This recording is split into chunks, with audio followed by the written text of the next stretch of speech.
Alright,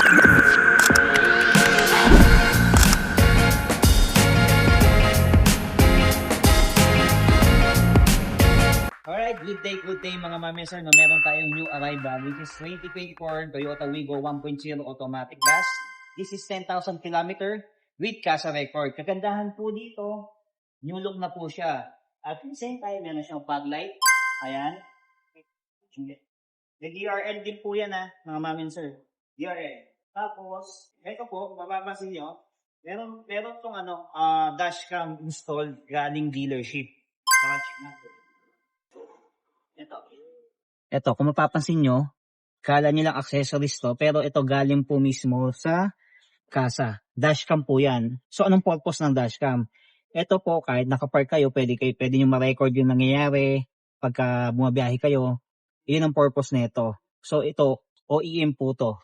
So, stock po to, galing po ng Toyota dealership. Yan. So, makikita nyo po, 10,000 km lang yung tinakbo. Merong touchscreen. Yan, monitor. So, naka-Apple CarPlay yan. Bukod sa Android, may Apple CarPlay. Kagandahan dyan, pag ni-reverse mo, merong camera. So, yan, malamig din ng aircon. Merong adjustment dito, volume. Yan. So, pagka nag-radyo ka, yan, adjustment. Tapos, eto po, auto-fold na po yan. Yan. So, capacity nito is 4. Pero kung medyo payat naman yung sasakay, katulad ko, medyo payat na ako. Ayan, kasya dito 3. Yan. Maluwag din yung legroom. Yan. Kayang-kaya to kahit i-Baguio. Kahit La Union. Kayang-kaya yakit sa Baguio. So, ang driving naman nito, smooth lang. Pwede daily driving, fuel efficient. Ito tamang-tama pang regalo sa mga bagong graduate. Yan. Pwede ito sa mga daughter ninyo o sa mga magsisimulang magkaroon ng sasakyan. Pwede ito. Yan. So, ikutan natin. Meron siyang signal light dito. Sa side mirror. Yan. Kulay-kulay ito. Elegant tingnan. So, kung mapapansin po ninyo, bukod sa plate, merong conduction plate po to. Yan. Galing dealer. Talagang bagong-bago. Ayan po, nakakapit pa. Tapos ito po yung PG bar yan. Yan. So, check natin yung loob. Kung mapapansin natin, merong spare tire. Yan. May jack na kasama. Yan. And then, yung tools. Pantanggal ng gulong. Yan. Pagka nagkaroon kayo ng problema na platan sa biyahe, yan.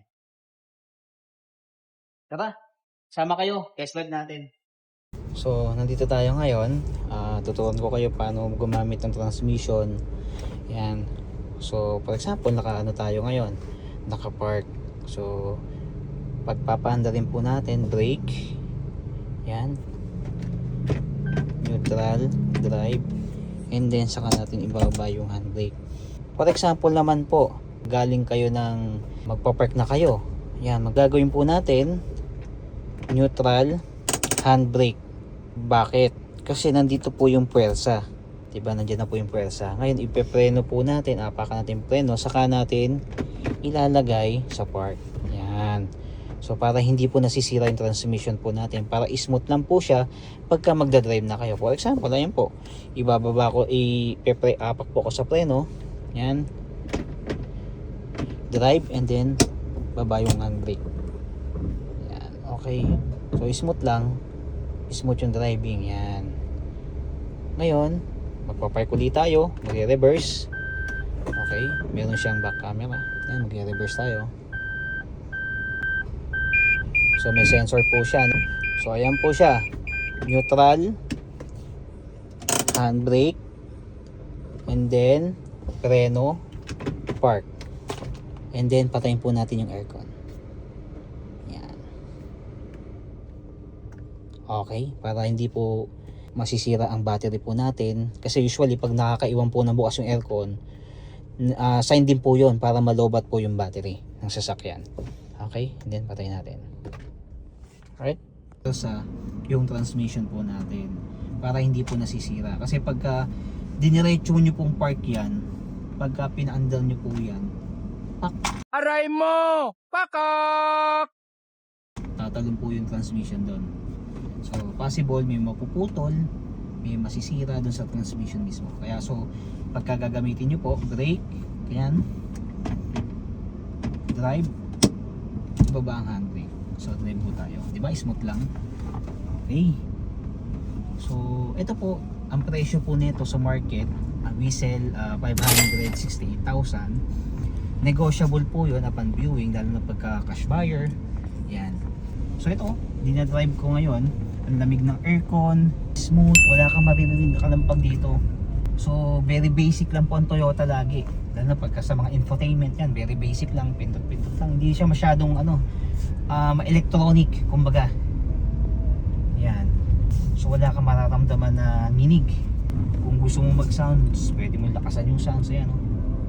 Kung may Apple CarPlay kayo, kung Apple yung cellphone po ninyo, yan, automatic po yan. Meron yung USB cord. Saksak nyo lang po, doon lalabas yan. Kung Android naman yan, naka-Android Auto yan.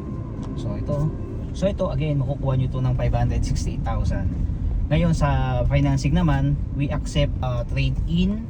Tapos kung may mga problema kayo sa mga CMAP, Reflibin, or other loan, credit card, kung meron kayong mga hindi nabayaran na settle, kami na po ang bahala po doon mga ma'am and sir. Tutulungan po namin kayo, lalo na kung gusto nyo talaga magkaroon ng sasakyan, nandito po kami, tutulungan po namin kayo.